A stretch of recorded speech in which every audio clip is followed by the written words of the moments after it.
தற்பொழுது சென்னை ஆலந்தூரில் நடைபெற்று வரும் மெட்ரோ ரயில் திட்டத்தின் 2ஆம் கட்ட பணிகளை முதலமைச்சர் ஸ்டாலின் நேரில் ஆய்வு செய்து வருகிறார். அந்த காட்சிகளை பார்க்கலாம்.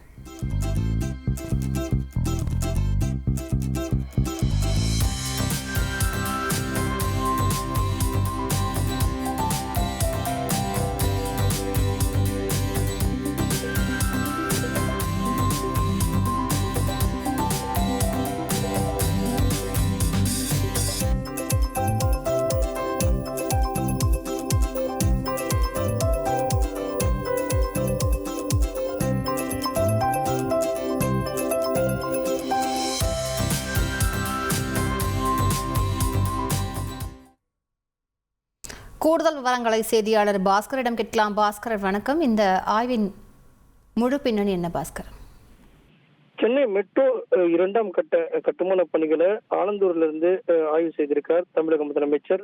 மாதாவரம் சோழிங்கநல்லூர் வழித்தடத்துல 44 கிலோமீட்டருக்கு மெட்ரோ ரயில் திட்டமாகவும், அதே நேரத்துல 116 கிலோமீட்டர் என்ற அடிப்படையில சென்னை மெட்ரோ அமைப்பின் ஒருங்கிணைந்த மேம்படுத்தப்பட்ட நகரங்களுடைய அனைத்து பகுதிகளுக்கும் செல்வதற்கு உண்டான நடவடிக்கையாகவும், தரமணி முதல் சிறுசேரி வரை சிப்காட் வரையிலான 20 கிலோமீட்டர் உயரமான பாதை என்ற அடிப்படையிலும், கலங்கரை விளக்கு முதல் பூந்தமல்லி வரையிலான மெட்ரோ ரயில் திட்ட பணிகளாகவும் பல்வேறு கட்ட பணிகளாக மெட்ரோ ரயில் திட்ட பணிகள் சென்னையில நடைபெற்று வருகிறது. இந்த 116 கிலோமீட்டர் 3 வழித்தடமாக மேற்கொள்ளப்பட்டு வரக்கூடிய பணிகள் என்பது ஆலந்தூரை மையமாக கொண்டு அங்கிருந்து பல்வேறு பகுதிகளுக்கு திட்டமிடப்பட்டிருக்கிறது. இந்த பணிகளினுடைய முன்னேற்றம் குறித்து தமிழக முதலமைச்சர் நேரில் ஆய்வு செய்தார். அப்போது மெட்ரோ ரயில் அதிகாரிகள், அவர்கள் மெட்ரோ ரயில் நிர்வாகத்தினுடைய உயர் அதிகாரிகள் எல்லாம் எப்போது இந்த திட்டம் செயல்பாட்டுக்கு வரும் என்பது குறித்தெல்லாம் தமிழக முதலமைச்சரிடம் எடுத்துரைத்தார்கள். மெட்ரோ ரயில் திட்ட பணிகள் காரணமாக போக்குவரத்து எவ்வித பாதிப்பும் ஏற்படாத வகையில துரிதமான நடவடிக்கை எடுக்கப்பட வேண்டும்